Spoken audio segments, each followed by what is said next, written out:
Halo, assalamualaikum warahmatullahi wabarakatuh. Perkenalkan, nama saya Muhammad Dia Jaya Mukorobin. Saya adalah mahasiswa Universitas Saputra, Prodi Teknik Mesin. Di sini saya akan mengulas kembali pemahaman saya tentang PLC. PLC ataupun Programmable Logic Control adalah komputer elektronik yang mudah digunakan ataupun user friendly. Nah, ya, PLC ini memiliki fungsi kendali untuk berbagai tipe dan tingkatan kesulitan yang ada di berbagai tingkatan.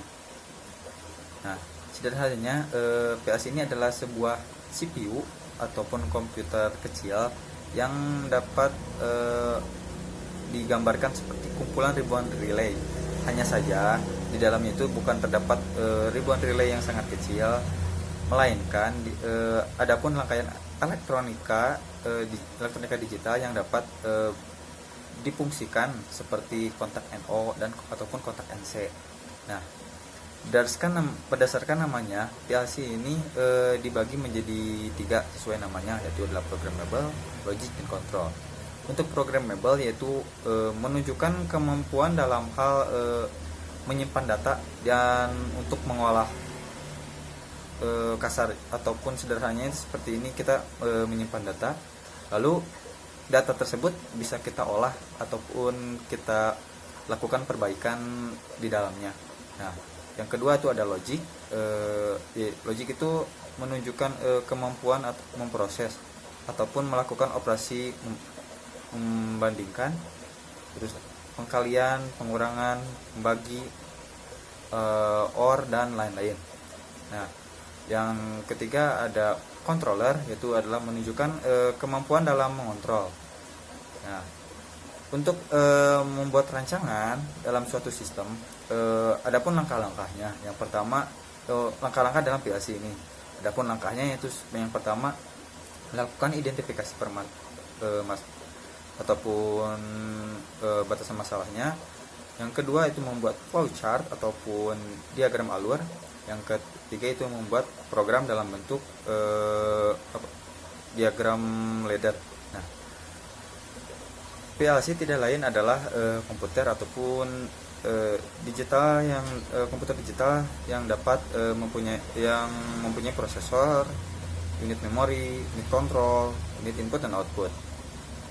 Akan tetapi PLC berbeda dengan komputer dalam berbagai hal. Yang pertama yaitu adalah PLC ini dirancang hanya untuk di lingkungan industri yang sering terkena debu, panas, goncangan, dan lain-lain sebagainya. Yang kedua, PLC harus dapat dioperasikan ataupun dirawat dengan mudah di dalam pabrik misal ataupun oleh operator. Yang ketiga itu PLC sebagian besar tidak dilengkapi dengan monitor, tetapi dilengkapi dengan sebuah serial port yang berfungsi untuk memasukkan program sebagai monitor ataupun data programnya. Nah, fungsi PLC dapat sederhanakannya adalah PLC ini digunakan pada aplikasi-aplikasi industri. Nah, dengan demikian semakin kompleks sebuah proses yang harus ditangani, maka sangat penting juga PLC ini digunakan karena fungsinya itu untuk mempermudah proses-proses tersebut. Nah, dan apa saja sih yang dapat dilakukan oleh PLC ini? PLC ini banyak sekali kegunaannya.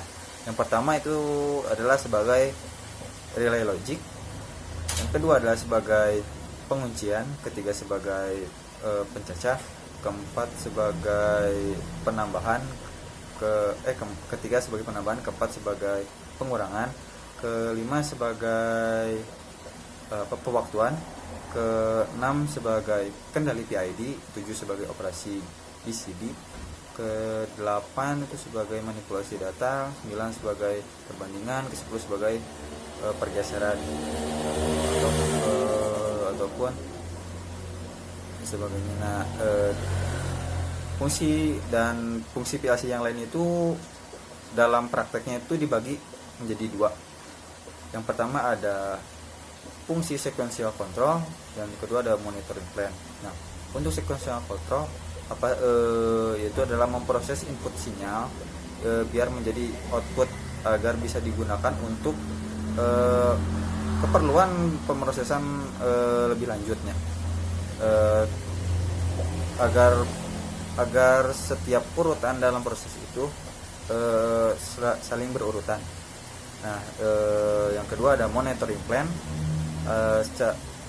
Monitoring plan itu adalah yaitu untuk memonitor status, misalnya itu adalah seperti temperatur, tekanan, untuk ditampilkan ke operator yang mengoperasikannya.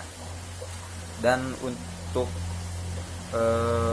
fungsi yang lain adapun fungsi khusus dari PLC ini yaitu adalah sebagai dapat memberikan input ke CNC, nah ataupun computerized numerical control. Nah, prinsip kerja dari sebuah PLC adalah menerima sinyal masukan ataupun proses yang dikendalikan, lalu melakukan serangkaian instruksi logika terhadap sinyal yang dimasukkan tersebut. Dan mungkin hanya itu yang bisa saya sampaikan. Kurang lebihnya saya minta maaf. Saya Eri. Wassalamualaikum warahmatullahi wabarakatuh.